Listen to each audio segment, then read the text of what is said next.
Yeah, man. Just studying, hardcore studying all day. Yeah. So, do you have trouble studying? You get distracted by the TV? You find yourself on YouTube all day? I know you do. You're on YouTube right now. In this video, I'm going to give you some tips on how to study better.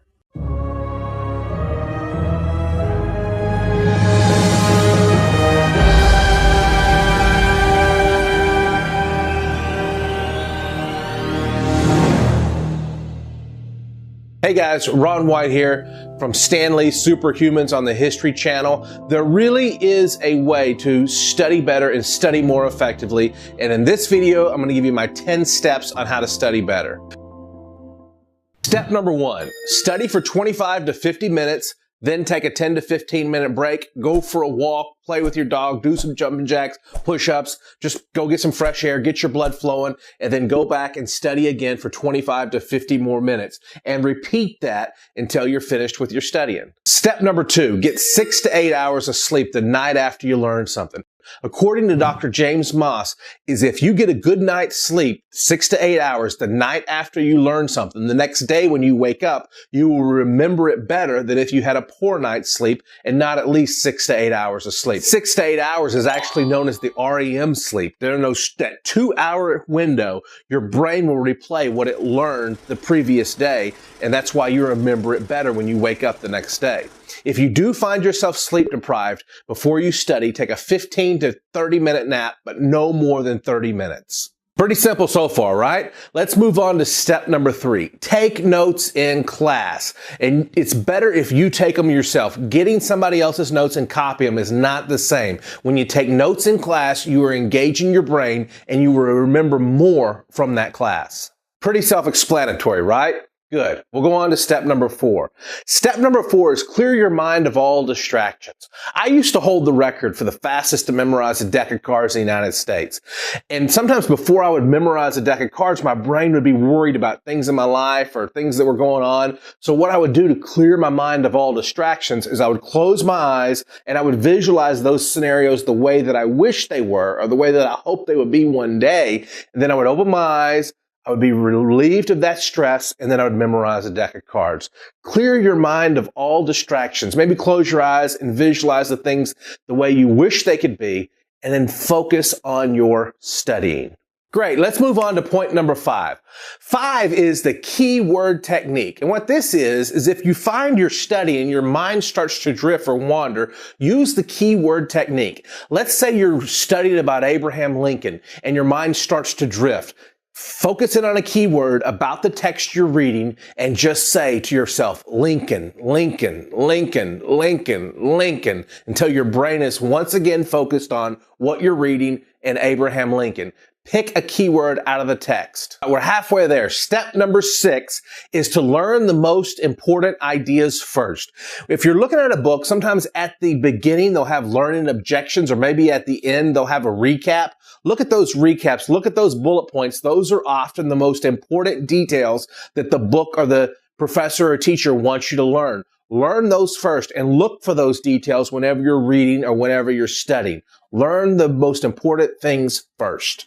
All right, guys, moving right along to point number 7. Number 7 is look at the back of your book and see if there's a list of terms or a glossary or definitions. If so, familiarize yourself with those or even memorize them. It'll give you a greater understanding of the material that you're reading in the book. All right, guys. Now, number 8. This is kind of a weird one, but just bear with me here and try this. Next time you're studying, get some gum and chew it as you're studying. Then when you are taking the test, get that same flavor of gum, chew that gum during the test, and scientific studies will prove that that will be a brain trigger that will trigger your mind to actually remember what you were reading and what you were studying the last time you were chewing that gum. I know it's weird, but give it a try. I think you'll be surprised. All right, we're almost there. Point number 9. For a lack of a better word, pretend or try to trick your brain into thinking that whatever you're reading is a plot to a movie or a plot to a TV show. Because let's face it, sometimes what we're learning just isn't that interesting or it's just not that fun. So maybe if you can trick your brain into thinking this is a plot to a movie script or a TV show, you'll actually get more interested in it and it'll be more exciting and you'll pay attention more. Number 10, I saved the best for last. This is my favorite one. This is the memory technique that I use to become a 2-time USA memory champion. You can use these same techniques to study and memorize your homework. It's called the Mind Palace. This is what you do. Stand in the doorway of every room in your home and memorize 1, 2, 3, 4, 5 pieces of furniture in each room. Even do this in your classrooms. Maybe you're sitting in your desk in your classroom, and when you're sitting in your desk, look around and pick 10 items around the classroom. Maybe one is the board at the front of the room. Maybe another one is your teacher's desk. Another one might be the flag or a chair or a computer or a bookshelf. And number 5 to 10 spots all the way around that room. Then you take the information you're learning and you visualize it around the class. Let's say this is a chemistry test and you need to memorize the noble gases, the elements on the periodic table that are known as noble gases. Well, the first one is helium. So you turn that into a picture, and maybe the first location in your room is the board. So you imagine balloons are all around that board and they lift the board up into the sky. Let's say the next piece of furniture in that room is your teacher's desk. Well, the next noble gas is neon. So you turn that into a picture and you see neon lights all over your teacher's desk. You would do that with pieces of furniture going all the way around the room, turning each one of the noble gases into a picture. Then when you're taking your chemistry test and it says to write out the noble gases, you look up from the test and you see balloons and you write helium. You look at your teacher's desk and you remember there was neon light there, so you write neon. And you would go around the room writing out all the answers. The teacher will look at you and she'll say, "Hey, stop looking out the window. The answer's not on the window."